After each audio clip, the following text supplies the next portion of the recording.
चिंबड़ंदी त वरी धनारा मथो ई चटे वेंदा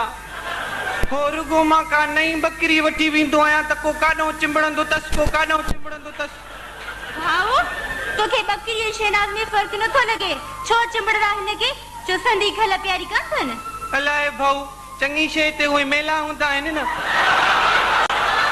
पोइ अच अच पर उते या जी जी न कजां न त धनार वरी पिड़ कटी ॾीकी ॾे करे खेॾण शुरू थी वेंदा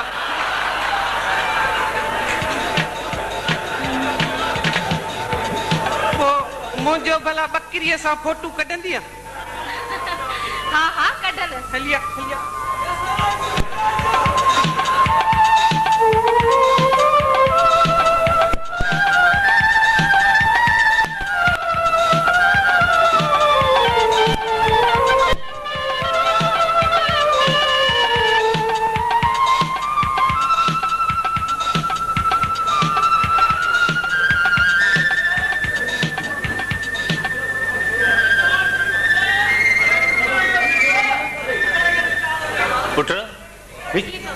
छोरो मलम काॾे वियो बाबा वो तो सवेरे को हलियो वियो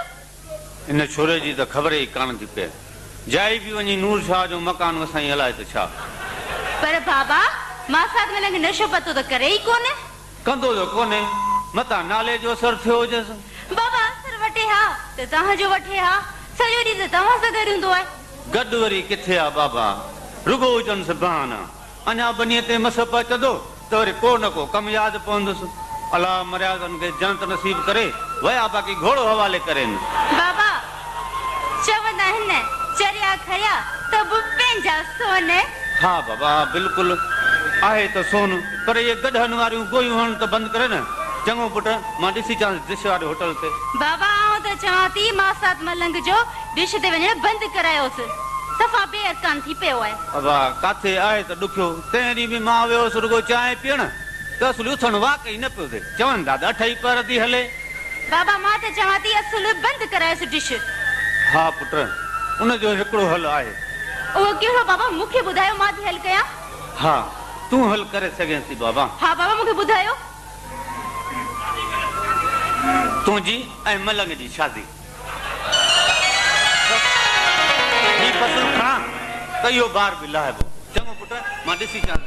होटल ते हाँ बाबा जल्दी मोटी जाओ किथे हाँ बाबा तहां भी डिश ते न वेही रहो न मां वञी तो मोटा बाबा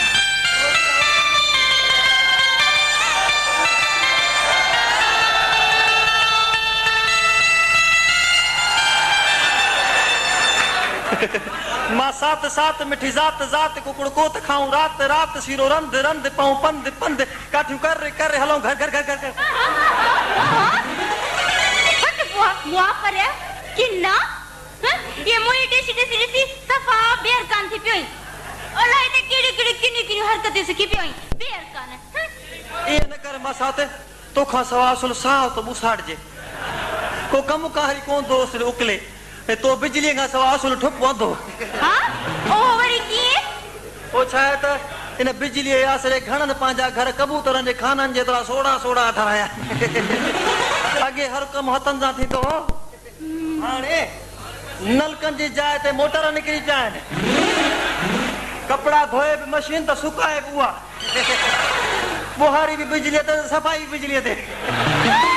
उता जे 2 मिनटां जे लाइ बिजली वने त पो उनन बेचारा जो छा हाल हुंदो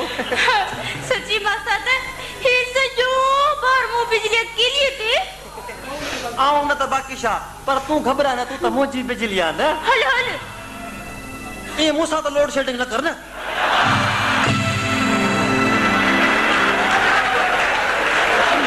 मां साथ है ओ मां